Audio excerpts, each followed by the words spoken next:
yang bahwa himbauan untuk berhenti monyok puro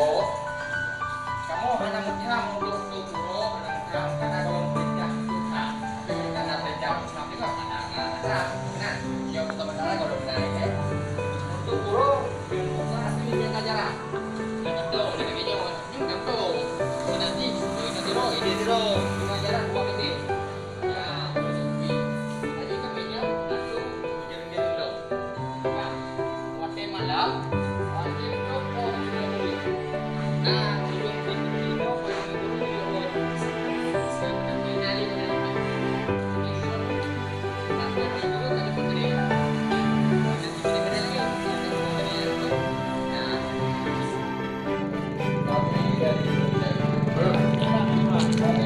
kepada pemilik warung kopi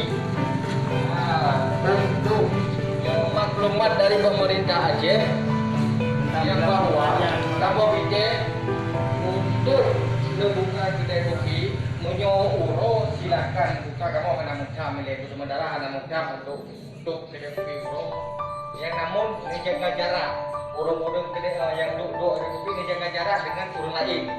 ya setidaknya benarlah sekitar 2 meter tapi untuk malam yang malam batasi sampai pos 50 dengan diukur yang mana untuk kita sendiri untuk ni yang itu memang maklumat dari pemerintah Aceh saja tu. Nah, jadi adalah kan surat himbauan kamu dipein apa bapak kedai nak apa? Nah, sampaikan